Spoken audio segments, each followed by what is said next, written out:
Welcome everyone to Too Good to Be True, and thank you for taking the time to listen. The subject of today's show is Operation Highjump. Before we start getting into details, let's just briefly talk about psychic insight and how we apply it. We choose a subject and research it, and based on that research, we determine what we think needs to be explained by creating a series of questions. Then Justina provides psychic insight to answer those questions. The psychic insight is narrated towards the end of the show. Accepting the psychic insight is a question of individual belief. Now let's go through the disclaimers. Disclaimers. Neither of us claim to have any expertise in any subjects that we discuss. We relate information we find through research and the psychic insight. We are always delighted to hear from the listeners. The show only lasts an hour. We don't have the time to present exhaustive research on any topic. This means that there will be information that we miss. We want to provide a basis for the psychic insight. We don't care if a theory turns out too good to be true, as the show name suggests. We are only interested in finding out more of the truth about topics. Spirit can only relate insight that is appropriate for our time in history. Free will cannot be affected. Only comments that are appropriate for our time can be given through the psychic insight. Much of the subject matter in shows may have already been covered many times in other media. We want to look into subjects in a new, different way and be thought-provoking. We are not so good with pronouncing names, we apologize. And neither of us have any particular knowledge of military history. If we have misstated anything, we apologize. Operation High Jump was suggested by a listener, so here is a shout out to the listener. Thank you for the suggestion. Yes, thank you to the listener. I have to ask, it sounds like something you'd be interested in. Have you heard of Operation High Jump? I had, and it's a rather strange story, but I didn't think of Operation High Jump as a possible subject for an episode. The official version of events may not make sense to many and is still a matter of debate today. Well, let's start with the official version. For the official version of events, I will quote from Wikipedia. Quote, Operation High Jump, officially titled the United States Navy Antarctic Development Program, 1946 to 1947, was a United States Navy operation organized by Rear Admiral Richard E. Byrd, Jr., United States Navy retired, officer in charge, Task Force 68, and led by Rear Admiral Richard H. Cruzen, United States Navy commanding officer, Task Force 68.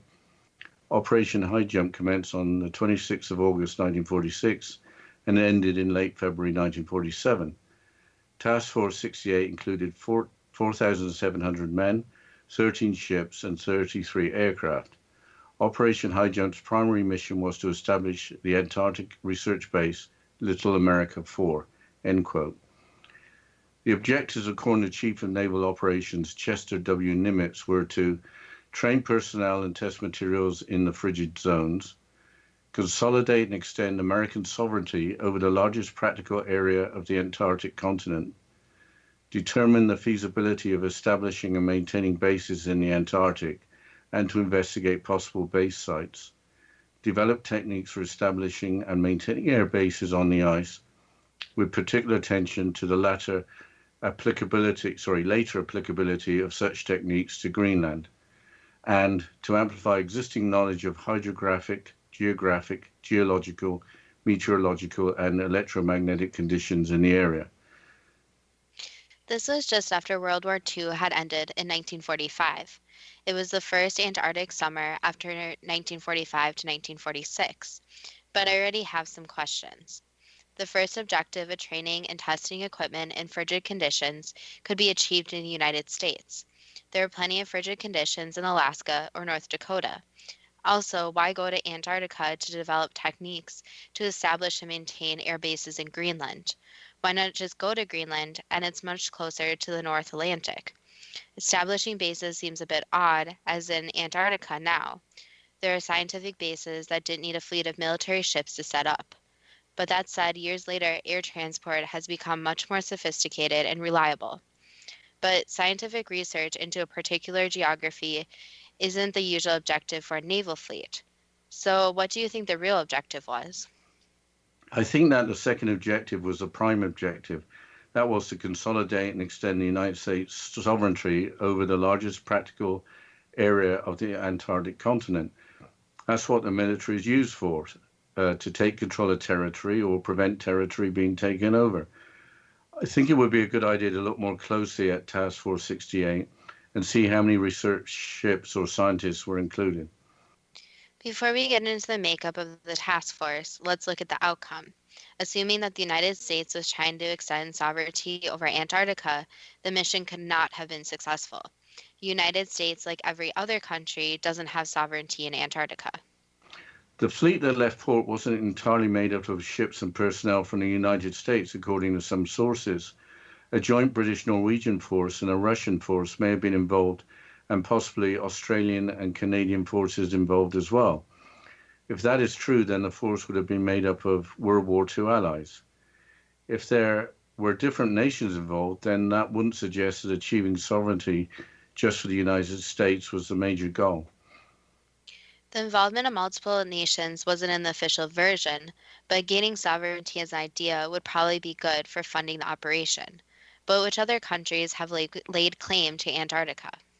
The official claims for territory include Argentina, Australia, Chile, France, New Zealand, Norway, and Britain. But as stated earlier, no country has any sovereignty.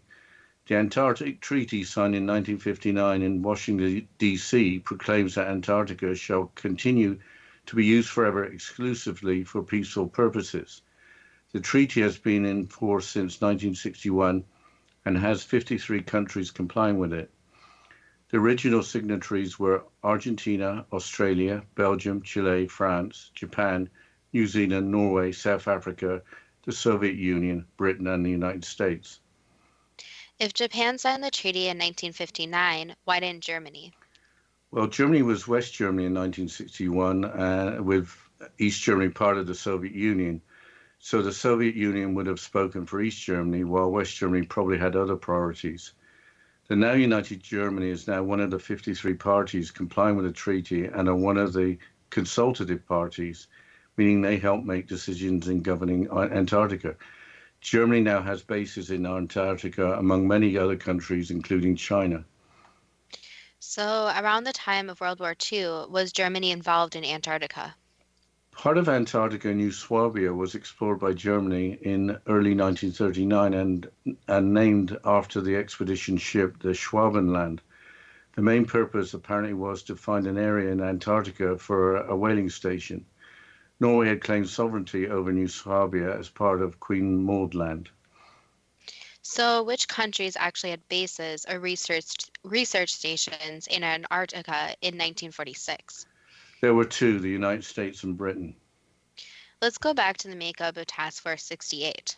We know from the Wikipedia article that from the United States there were 13 naval vessels and 33 aircraft, but other sources, including the Smithsonian, state 23 aircraft. So there may be an error in the Wikipedia article. What were the 13 naval vessels?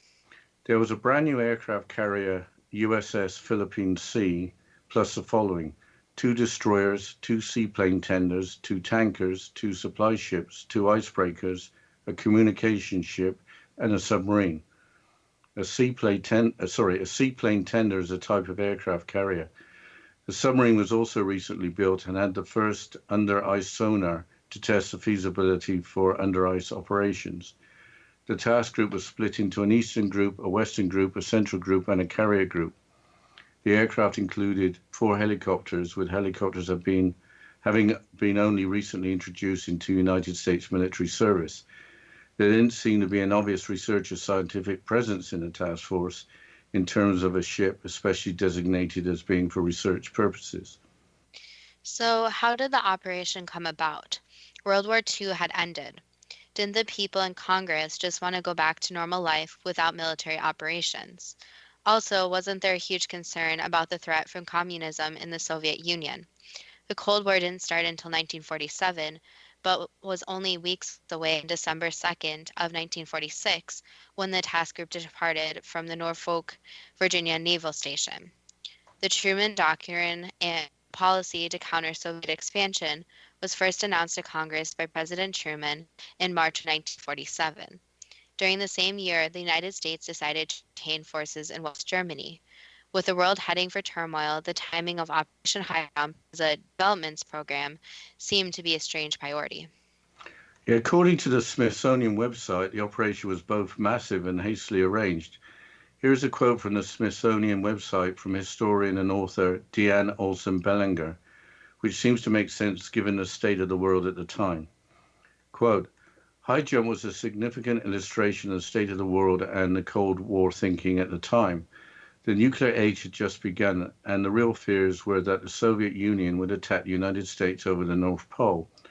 The Navy had done a training exercise there in the summer of 1946 and felt it needed to do more. The northern winter was coming, and Highjump was a quickly planned exercise to move the whole thing to the South Pole. Politically, the orders were that the Navy should do all it could to establish a basis for a land claim in Antarctica. That was classified at the time, end quote. That would suggest that the possible participation of the Soviet Union in the operation, as mentioned earlier, was probably unlikely. Also, this explanation makes sense in terms of mounting the operation in the first place and committing such a large force. We haven't mentioned Admiral Byrd, who organized the operation, in any detail. Well, after this short break, let's talk about Admiral Byrd, since I haven't heard of him, and let's get some more information about him. But you're listening to Too Good to Be True with Justina Marsh and Pete Marsh on the X Zone Broadcast Network, www.xzbn.net.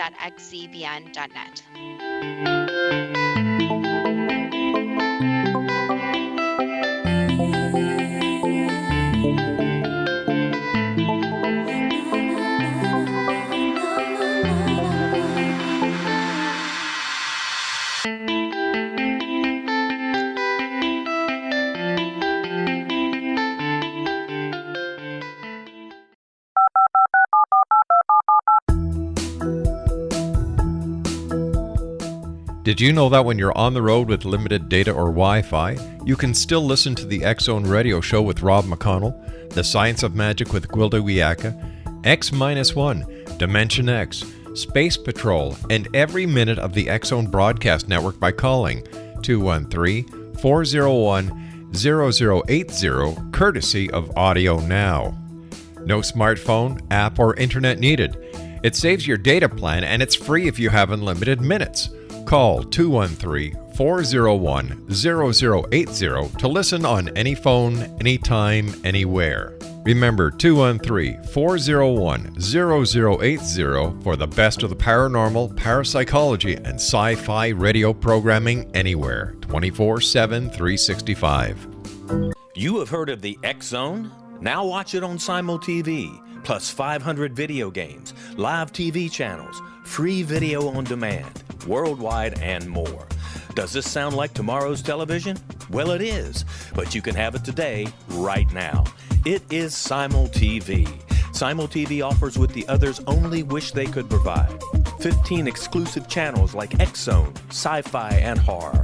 We are worldwide. No other provider offers that. 500 built-in video games. No need to have an extra expensive system. We have them included. Free video on demand. Live streaming events from around the world. Interactive online network, and much more. Tomorrow's TV today. Simul TV. Sound too good to be true? Well, it's not. You can have Simul TV today. Sign up at simultv.com. Do it today.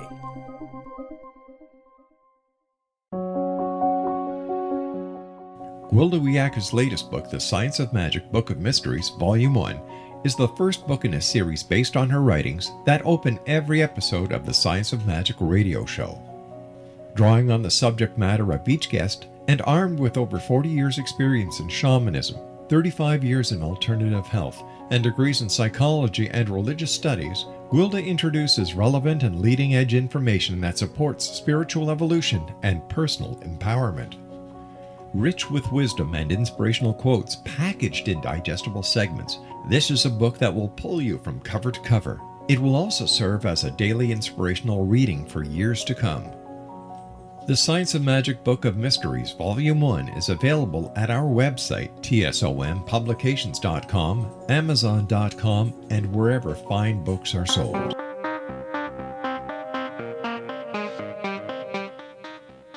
Welcome back to Too Good to Be True. And before the break, we were just getting into who Admiral Byrd was and how he was related to Operation Highjump. So, Dad, who was Admiral Byrd?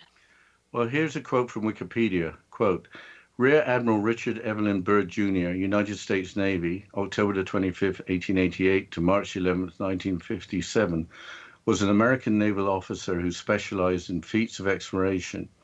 He was a recipient of the Medal of Honor, the highest honor for valor given by the United States, and was a pioneering American aviator, polar explorer, and organizer of polar logistics.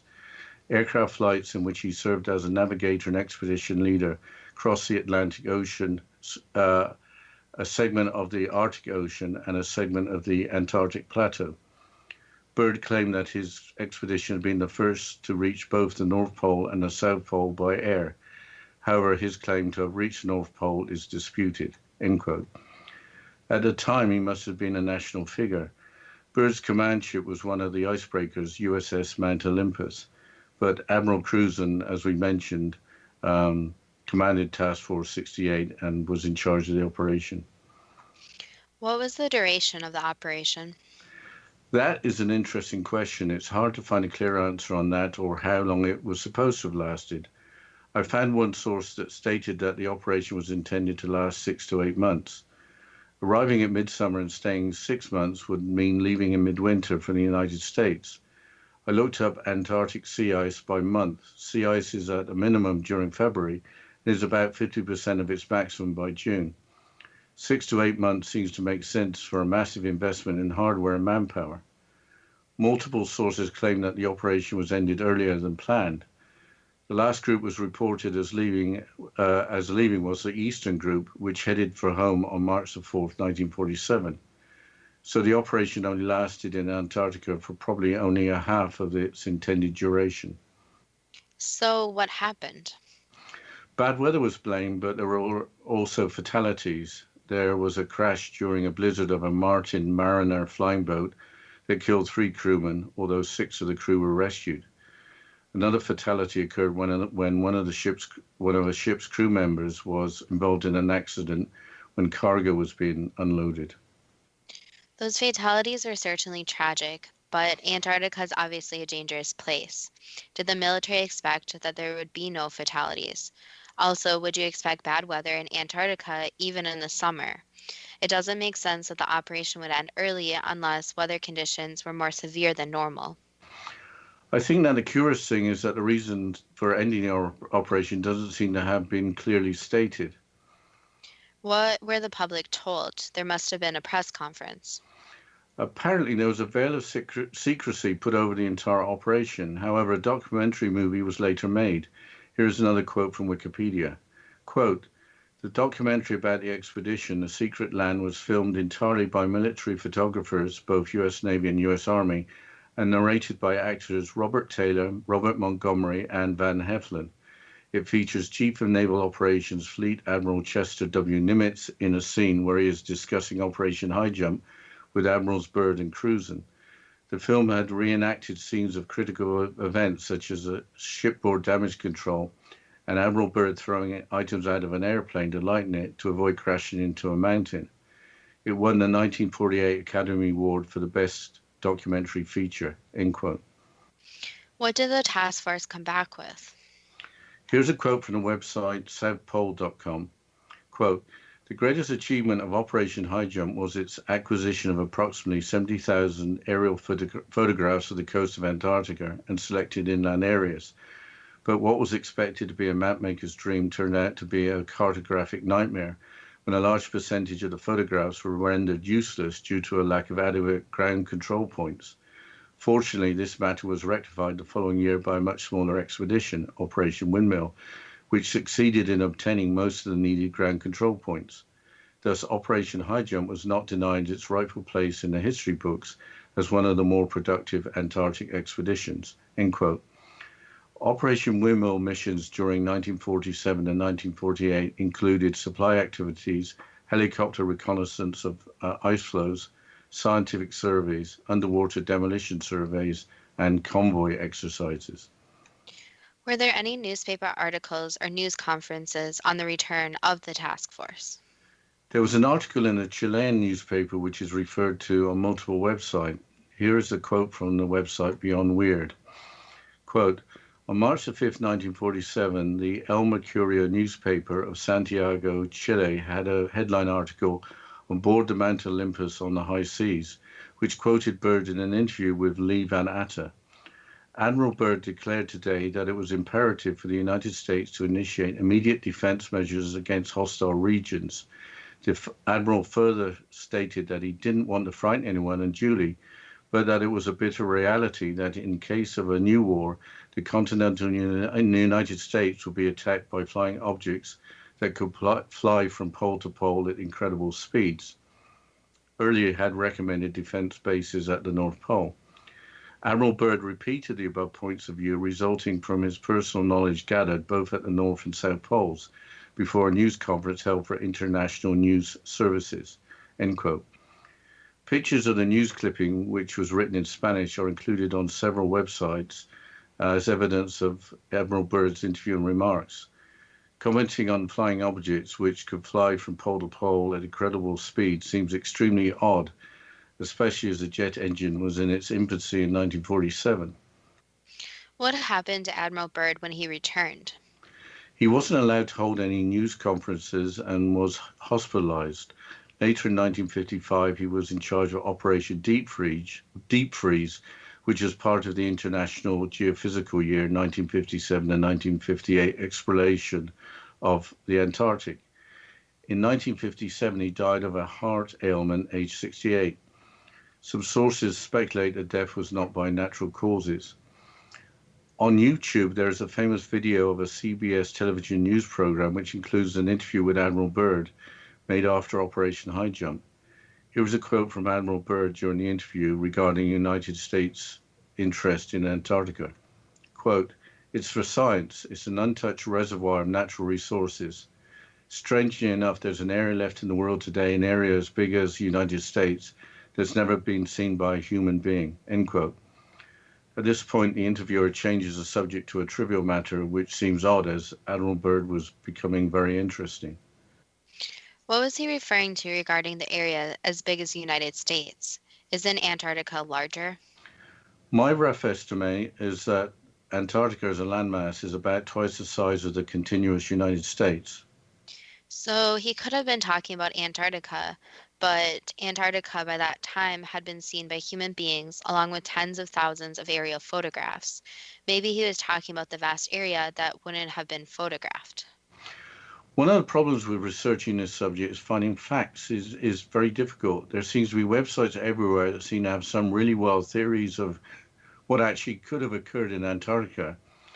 I don't have a clue if any of this is remotely true, but there's a quote from the website Taboo Data, including an account of one of Admiral Byrd's reconnaissance flights. Quote, February of 1947, both radar surveillance and radio communication with Byrd's plane was lost after all other planes had returned to base camp. After 3 hours, it became obvious that it was impossible for Byrd's plane to have any remaining fuel. However, Admiral Byrd did return with quite the story to tell, as is evident in his flight log. 0915. In the distance is what appears to be mountains. 1000. We are crossing over the small mountain range and still proceeding. Beyond the mountain range is what appears to be a valley with a small stream running through the center portion. There should be no green valley below. 1030. Encountering more green rolling hills now. The external temperature indicator reads 74 degrees Fahrenheit. Our navigation instruments are still spinning. The gyroscope is oscillating back and forth. The light here seems different. 11:30. Ahead we spot what seems to be a city. This is impossible. All our port and starboard wings are a strange type of aircraft. They are disc-shaped and have a radiant quality. 11:35. Our radio crackles and a voice comes through in English. Welcome, Admiral, to our domain. We will land you in exactly 7 minutes. Relax, Admiral, you are in good hands. 11:45. After landing, Byrd and his radio man were taken to a city by tall blonde men. The city seems to be made of a crystal material. We arrive at a large building that is a type I have never seen before. One of my hosts speaks. Have no fear, Admiral. You are to have an audience with the master, end quote. The log isn't continued on the website. There are two main completely out there theories that come out of Operation Highjump, and those are Task Force 68, intimidated by disc-shaped aircraft, left Antarctica earlier than planned. The Earth is hollow, and a hospitable environment is within the hollow Earth, which is accessible at Antarctica. But there is a quote that could help tie it all together. Well, I'm beginning to think that these theories are even too wild for you, but what is this quote that might help tie it all together? The following quote is allegedly from 1943 and is attributed to Admiral Karl Dönitz. Quote, "The German submarine fleet is proud of having built for the Führer in another part of the world a Shangri-La on land, an impregnable fortress," end quote. Dönitz was commander of the German submarine fleet at the start of World War II. He was later appointed Grand Admiral of the German Navy.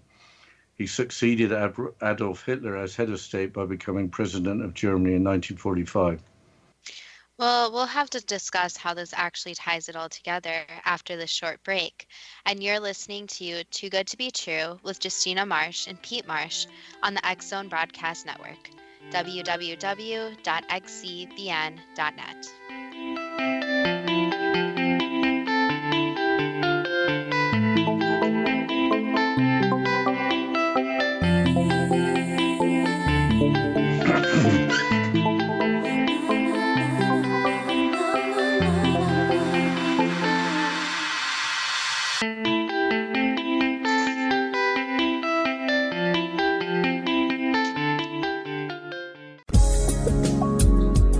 From our broadcast studios in Hamilton, Ontario, Canada, to the world and beyond, you're watching the X Zone Broadcast Network, www.xzbn.net.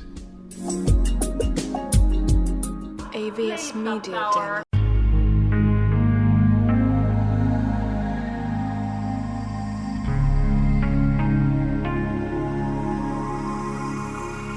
The scientist and the mystic have been on an age-old, relentless search with one thing in common. They seek truth. Their paths converge in the 40,000-year-old practice of shamanism, an ancient science delving to the quantum level of life, facilitating healing, manifestation, and evolution.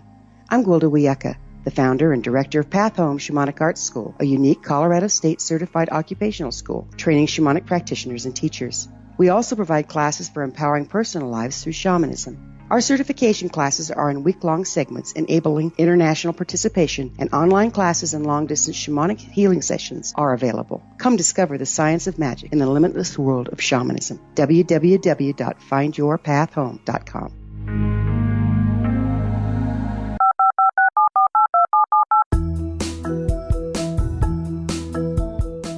Did you know that when you're on the road with limited data or Wi-Fi, you can still listen to the X Zone Radio Show with Rob McConnell, The Science of Magic with Gwilda Wiyaka, X-1, Dimension X, Space Patrol, and every minute of the X Zone Broadcast Network by calling 213-401-0080, courtesy of Audio Now.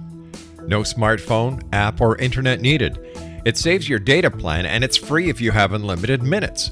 Call 213-401-0080 to listen on any phone, anytime, anywhere. Remember 213-401-0080 for the best of the paranormal, parapsychology, and sci-fi radio programming anywhere, 24/7, 365.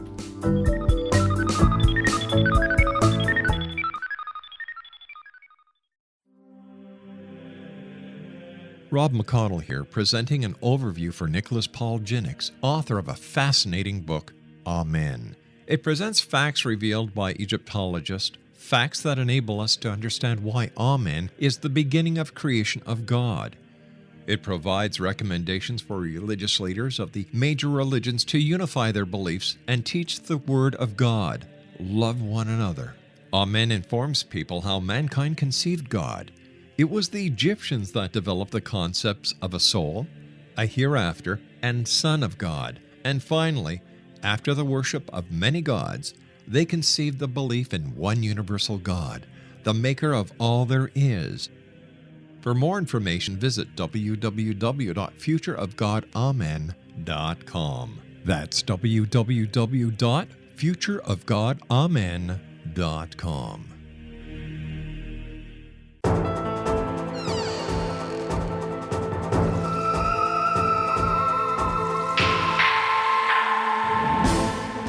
Welcome back to Too Good to Be True. And before the break, we were discussing how this quote ties it all together.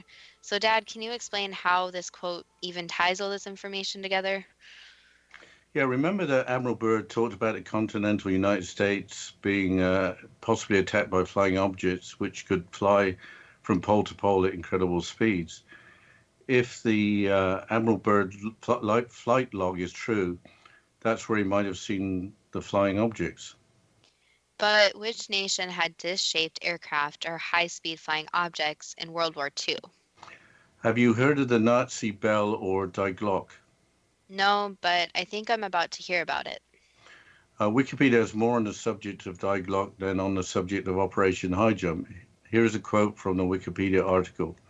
Quote, Die Glocke, German for the bell, was a purported top-secret Nazi scientific technological device, secret weapon, or Wunderwaffe, described by Polish journalist and author Igor Witowski in Prawda o Wunderwaffe 2000. It was later popularized by military journalist and author Nick Cook, as well as by writers such as Joseph P. Farrell and others who associate it with Nazi occultism and anti-gravity or free energy research. Die Glocke has become a popular subject of speculation, and the following similar to science fiction fandom exists around it, and other alleged Nazi miracle weapons or Wunderwaffen, end quote. Joseph P. Farrell, as mentioned in the quote, is an author and academic. Here's part of his bio from Goodreads. Quote, Joseph P. Farrell is a recognized scholar whose credentials include a Doctor of Philosophy degree from the University of Oxford. His literary contribution is a veritable resume unto itself, covering such fields as Nazi Germany, sacred literature, physics, finances, the Giza pyramids, and music theory, end quote. I've listened to several interviews with Dr. Farrell, and he only works off facts and data. He has been interviewed by Rob McConnell on the X Zone broadcast network. So I think you are trying to say that the existence of the Nazi Bell is supported by at least one credible person. But what do you know about Nick Cook? Here are two quotes from Wikipedia. Quote, Nicholas Julian Cook is a consultant to companies in the defense industry on the issue of climate change. He is a British former aviation journalist as well as the author of fiction and non-fiction works, end quote. Second quote, Cook is also a published author. His book, The Hunt for Zero Point, is published by Century Random House in the UK in 2001 and Broadway Books in the US in 2002, details his 10-year investigation into efforts to crack the holy grail of aerospace propulsion, anti-gravity technology, end quote. It seems that the possibility of a Nazi flying saucer has some credibility. I suppose if Admiral Byrd had said flying saucers instead of flying objects, which could fly from pole to pole at incredible speeds, he may not have been taken as seriously as he was. So there is a theory and perhaps some evidence that Nazi Germany had advanced technology in the manner of flying saucers that could master gravity. But setting up a base or bases in Antarctica, how would they do that? If the quote from Admiral Dönitz is true, then they must have used submarines. Ships of the German surface fleet were hunted down during World War II. What other evidence is there for a Nazi base? I can buy into that idea, except why put all those resources thousands of miles away when the Nazis could have used their advanced technology against the Allies? There doesn't seem to be any other evidence of a Nazi base, but I found some indirect evidence that there was something extraordinary happening in Antarctica. Here's a quote from the website Signs of the Times. Quote, National Geographic featured Byrd's Highjump story entitled Our Navy Explores Antarctica in its October 1947 issue, but no sooner was it published, the US government immediately pulled virtually every issue of the magazine from circulation, end quote. But Hollywood made the documentary film in 1948 that won an Oscar. Probably the movie didn't include the early departure. Remember the German search for a whaling station in New Swabia? Here is a quote from the website Ancient Code. New Schwabenland or New Swabia is located on the Antarctic continent between 20 east and 10 west in Queen Maud Land. This faraway land was explored in great detail by the German Antarctic expedition, which even came across parts with fresh water, ice-free areas and vegetation in an area where, according to science, everything is frozen. According to geologists who participated in the German expedition, the areas where vegetation was present were due to hot springs or other geothermal sources, end quote. That sounds like Admiral Dönitz' Shangri-La. It could be that the United States military set up Operation Highjump to counter a threat from the remnants of Nazi Germany. Whatever happened, Task Force 68 returning early must have been for a good reason. But if the task force was going to involve themselves in military operation, why only take 23 aircraft? Yes, one aircraft carrier could take a lot more than 23 aircraft. If there had been a battle, you would have expected casualties more than the four, more lost aircraft or damaged or lost ships. There weren't any reports of any losses than those that were reported for the four and one crashed seaplane. I don't think returning early was just due to bad weather or due to unfortunate accidents. What do you think about the hollow earth theory? I think I'll stick to tectonic plates with magma underneath, except at volcanoes. I don't buy that theory. But it is interesting that Antarctica is governed by treaties so that no country has sovereignty. That should prevent a military force approaching Antarctica again. I wonder if a positive outcome for Operation Highjump is Antarctica remaining as a place for scientific study under the international treaty without the national sovereignty. There must have been a good reason for many of the countries of the world to sit around a table and agree. Maybe that was the major success of the operation. But I think it's time for the first question. What were the objectives of Operation Highjump? Did they include training personnel and testing materials in the frigid zones? They did include those, yes. Also, to consolidate and extend American sovereignty over the largest practical area of the Antarctic continent. For some people, yes. Who were the people? Were they the top brass? So it depended on the people you talked to. So the problem with this operation was that there were many operations all tied into one. So some people had more knowledge of what actually was being tested than other people. So you can think of it as the different ranks and how the knowledge doesn't spread completely through the ranks. Was an objective to determine the feasibility of establishing and maintaining bases in the Antarctic and to investigate possible base sites? No. Was an objective to develop techniques for establishing and maintaining air bases on the ice, with particular attention to the later applicability of such techniques to Greenland? No. Was an objective to amplify existing knowledge of hydrographic, geographic, geological, meteorological, and electromagnetic conditions in the area? That was done at different times, but not during this operation, no. Were there any other objectives not mentioned? Yes, to study the land and to see if they could find anything within the land. Why was the operation arranged so soon after the end of World War II? Because a lot of different testing and measures were taken during World War II, and the world was on edge about finding the newest and greatest, and it was time for the world to explore all different parts, including this land. I've already asked a similar question, but why wouldn't other sites be used for winter training with determining the feasibility and techniques for frigid environments? It could be, but other lands were already explored. Were scientific personnel to study physical properties of the area part of the task force? There are some scientists studying this again, but that wasn't the main objective, no. I've already asked a similar question, but was the prime objective of Operation Highjump to consolidate and extend American sovereignty over the largest practical area of the Antarctic continent? Not exactly, no. Did ships joining from other nations join Task Force 68 from, I'll start that again. Did ships from other nations join Task Force 68 from Britain, Norway, the Soviet Union, Australia, or Canada? Yes. So all of those countries. And more. So is it worth mentioning which countries, or doesn't it matter? It doesn't exactly matter, but there was a lot of exploration by all different countries. Why didn't West Germany sign the Antarctic Treaty in 1959? Because Germany wasn't interested in Antarctica at that time, so they didn't think that there was anything there for them. What was the urgency behind Operation Highjump having to have been organized for the first Antarctic summer after 1945-1946? Because there was urgency after the war, so they wanted to start as soon as possible, and also they wanted the summer months because of the exploration.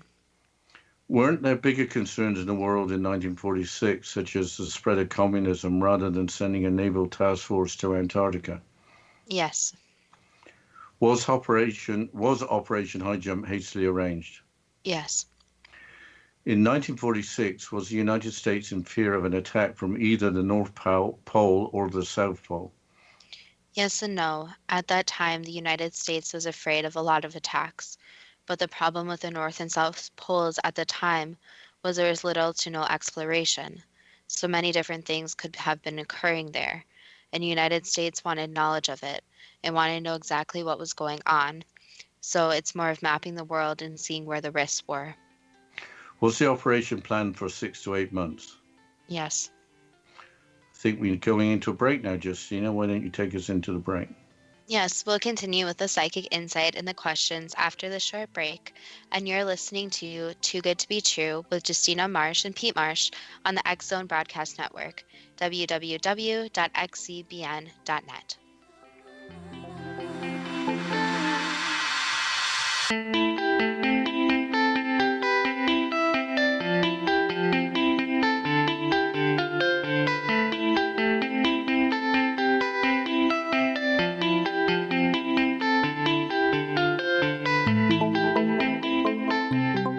You have heard of the X Zone? Now watch it on Simul TV, plus 500 video games, live TV channels, free video on demand, worldwide, and more. Does this sound like tomorrow's television? Well, it is, but you can have it today, right now. It is Simul TV. Simul TV offers what the others only wish they could provide. 15 exclusive channels like X Zone, sci-fi, and horror. We are worldwide. No other provider offers that. 500 built-in video games. No need to have an extra expensive system. We have them included. Free video on demand. Live streaming events from around the world. Interactive online network, and much more. Tomorrow's TV today. Simul TV. Sound too good to be true? Well, it's not. You can have Simul TV today. Sign up at simultv.com. Do it today.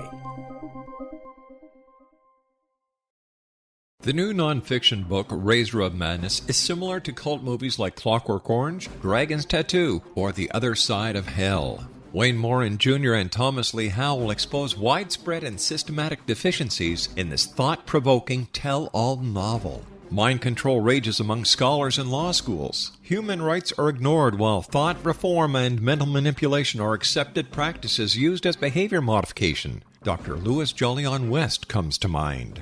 Media and public scrutiny shows that United States mental hospitals are in fact destructive murder industries.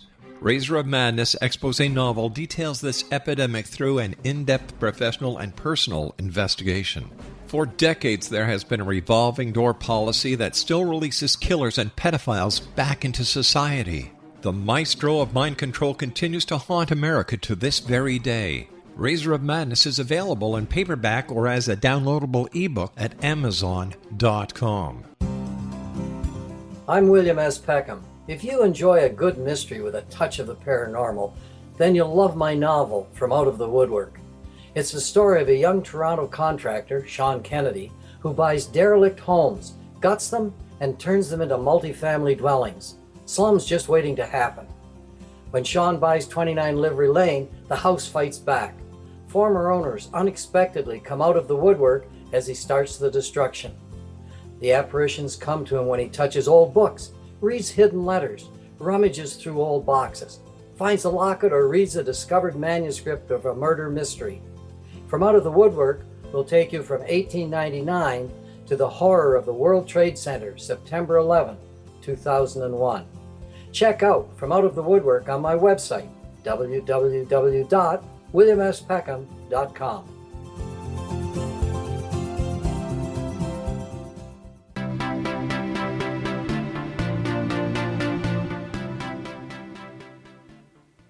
Welcome back to Too Good to Be True. And before the break, we were going through the questions and the psychic insight about Operation Highjump. So, Dad, can you please continue with the questions? Sure. Was planning based on the expected weather and the expected amount of sea ice by month around Antarctica? Yes, and this was all done by scientists and their predictions. Did the task force return by March of 1947 because of bad weather and the 4 fatalities? Yes and no. I'll ask more on that subject later. Why was the Oscar-winning documentary movie made of Operation Highjump? Because it's a very interesting topic, and Antarctica is still a mystery in a way. So a lot of people are very interested in the continent because it is the least explored. And it's very interesting to have a piece of land that little to no humans actually live on. And that's something that a lot of countries are interested in since humans are running out of land. Did the task force come back with approximately 70,000 aerial photographs of the coast of Antarctica and selected inland areas? Yes. Had the task force, when it headed for home, met all of its objectives? Yes and no. There's still more work that could have been done. Was the El Mercurio newspaper article correct in stating that Admiral Byrd declared that it was imperative for the United States to initiate immediate defense measures against hostile regions? Yes. Did Admiral Byrd further state that he didn't want to frighten anyone unduly, but that it was a bitter reality that in case of a new war, that the continental United States would be attacked by flying objects which could fly from pole to pole at incredible speeds? Yes. Why was Admiral Byrd prevented from holding news conferences on his return to the United States? Because he signed a non-disclosure agreement, so he was under contract not to speak of what he saw in his knowledge. Why was Admiral Byrd hospitalized on his return to the United States? Because of what happened to him. What did happen to him?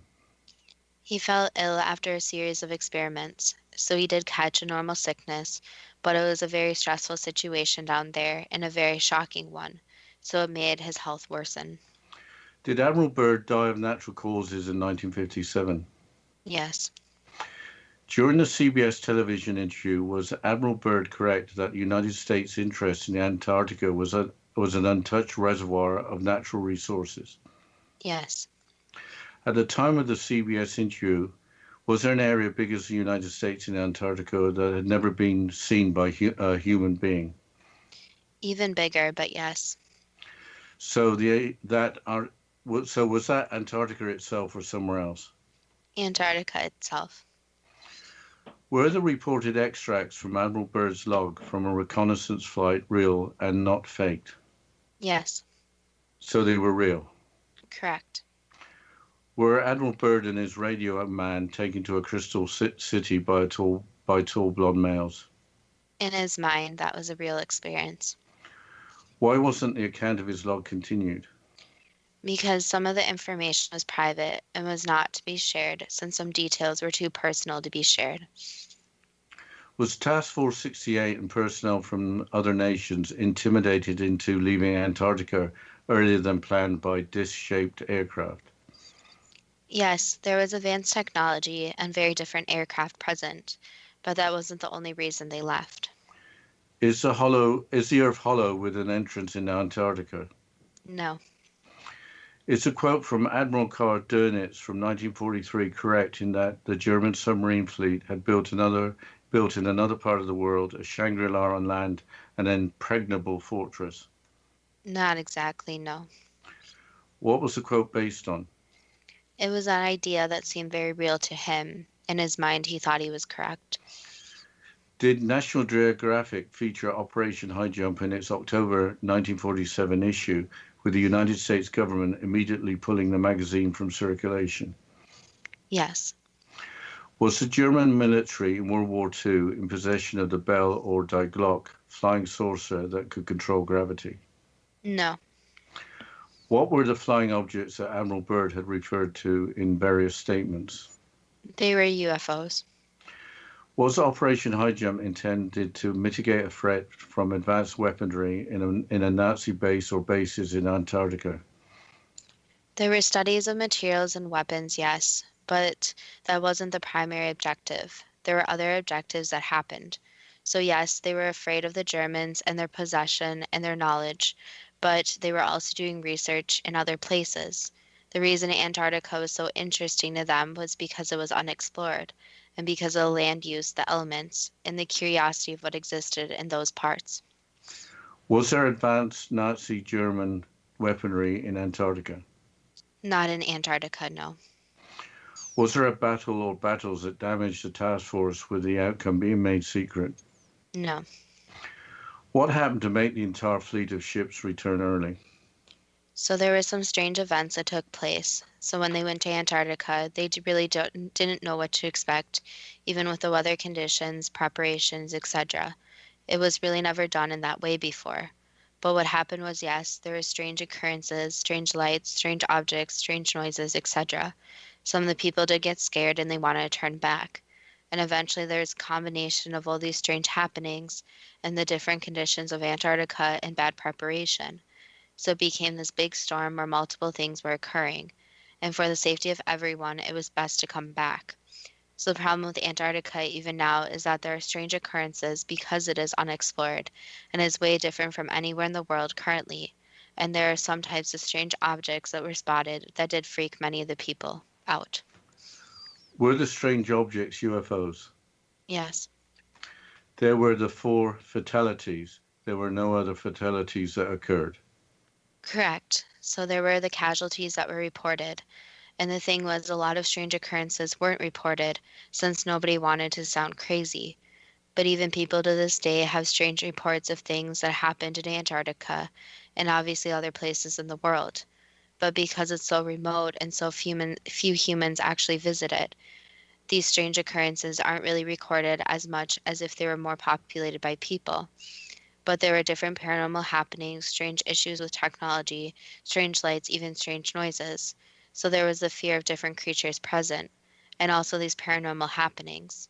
So in a way, it was almost like a ghost or some strange creature was present.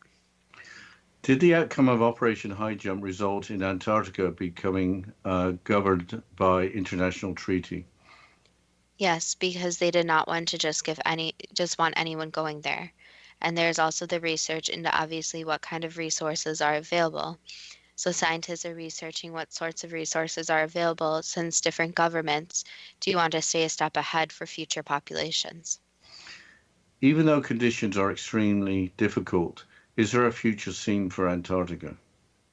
Yes, and also mining the different minerals, using the land in different ways, even researching the land to be used even for future crops, research, etc.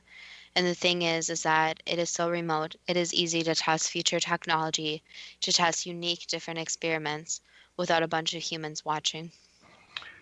That was the last answer. I'm not sure if anything that has been discussed is too good to be true, but was Operation Highjump as an overall success too good to be true? That depends on what you are prepared to believe. The major objective of the United States and apparently other countries actually was exploration, which does make sense. Why do you think that? If there were a military mission, then I wouldn't have expected so many nations to participate, which appears to be the case. How do you successfully coordinate a battle with so many different navies and languages to contend with? Also, there weren't a bunch of battleships with 16-inch guns in Task Force 68, and only one conventional carrier, with not that many aircraft. The makeup of Task Force 68 certainly suggests exploration. It's clear that they returned earlier than intended. It wasn't just the strange sightings, it sounds like they were not well enough prepared to explore Antarctica. Yeah, 4 fatalities are obviously 4 too many, but it was good to hear that there were no more than those reported. If the fleet of ships, their personnel and their equipment really weren't prepared for the conditions, it sounds like it could have been far worse.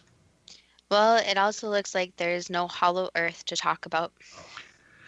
That would go against what we discussed in another episode about the planet and how it's made up, which is the way it is explained in textbooks. What remains in your head as the most curious aspect of the operation? Not the UFOs as publicly described by Admiral Byrd or other strange occurrences. What really seems curious was that the Soviet Union apparently was cooperating in an international naval operation with the United States just as the Cold War was about to start. Joseph Stalin was premier of the Soviet Union until 1952. It was not as if there was a change in leadership between World War II and the start of the Cold War. Also, if it was truly an international operation, not just involving Task Force 68 from the United States, why not just celebrate the fact? You seem to have some unanswered questions. I'm beginning to think that we should have thought through more questions in preparing for the show.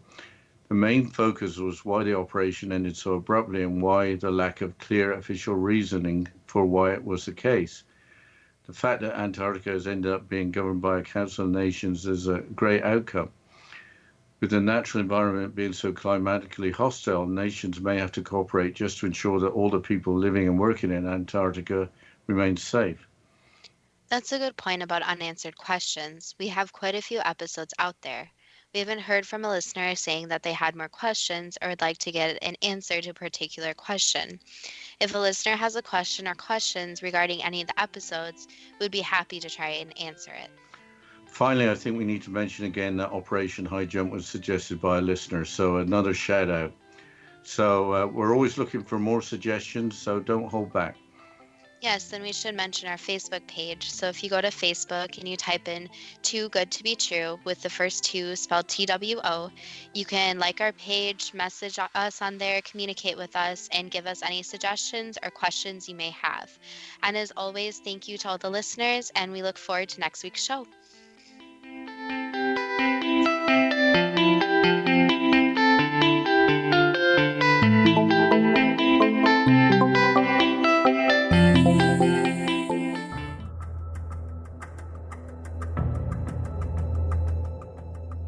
Modern Esoteric, Beyond Our Senses by Brad Olson, consummates the lifeology story about where humanity originates. It is the lost continents, the primitive wisdom, the mythos of creation, and the rethinking of ancient history as we are taught in academia. There is much more to the story than what we have been told.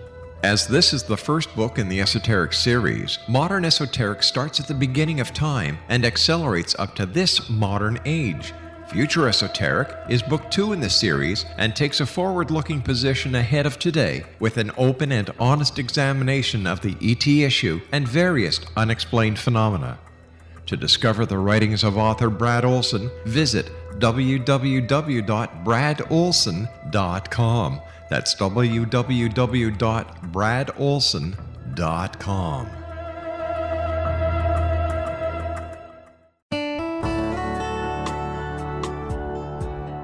Are you or is someone you know struggling with addictions, depression, anxiety, relationships, low self-esteem, lack of confidence, grief, success, and prosperity?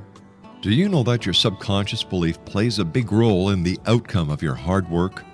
We can help you permanently change the beliefs that may be the reason for your struggles and failures. We care about getting you the return on your investment and the results you are looking for. We can help you be free of the limitations of your past and in realizing your highest potential. We work with people by phone and Skype. For more information, visit us at www.ritasoman.com. That's www.ritasoman.com.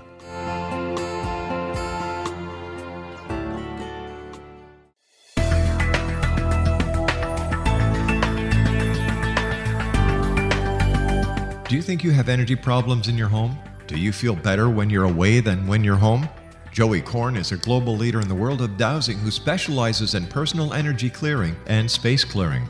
He can help you create an ideal energy environment in your home no matter where you live in the world. Learn about his remote spiritual house cleaning services and much more at www.dowsers.com. You can get Joey's book, Dowsing, A Path to Enlightenment, as well as other dowsing books and tools, Kabbalah books, and Walter Russell books. Joey's work is really amazing. Go to dowsers.com right now. That's DOWSERS.com or call 1-877-DOWSING. That's 1-877-369-7464.